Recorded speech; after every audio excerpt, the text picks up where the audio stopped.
Hello and welcome to another Views from the Veranda. Well, I thought I'd touch on the housing crisis and the issue that we need to have more houses built within Australia and what possibly the government and the private sector might be able to do to make that happen.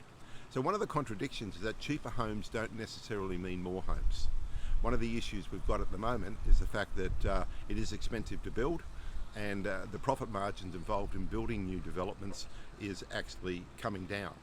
So essentially what that must mean is that house prices probably need to go up, or the opposite of that is the cost of building needs to come down, so that there is actually a bit of a margin, not an excessive margin, that builders can make to build these properties.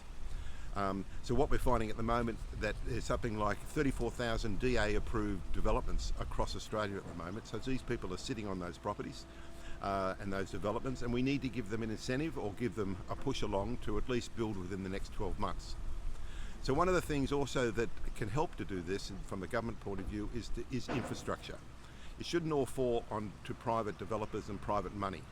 So in terms of actually building the things like so that houses are ground ready to be built, that's the sewers, the water, the electricity, all those areas that actually sometimes are funded privately, that needs to be funded by the government, so the developers can just come in there and build the houses. So as you've seen, in fact, a lot of actually major builders have gone to the wall because they just haven't been able to afford and make money in the current environment.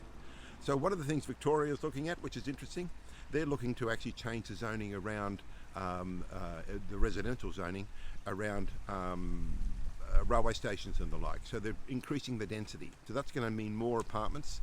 That's going to help people who like to live in apartments. It doesn't necessarily help families that are growing that probably need to have houses. But it will actually mean that possibly downsizers might be able to transition into these sort of units and sell their larger homes. In addition to that, the Victorian government are going to have uncapped stamp duty if you're buying an off-the-plan or new development. That's going to mean that there will be no stamp duty you actually buy in. That's going to incentivise first-home buyers and help them to buy into the property by saving a little bit of money. And it will actually help developers in terms of getting some profitability back in building those sorts of developments. So there's a couple of thoughts. If you'd like to know what's happening more in your area, in selling or buying, contact us or message us. We're here to give you the best advice that Shire can provide. But until next time, take care and look after each other. Thank you.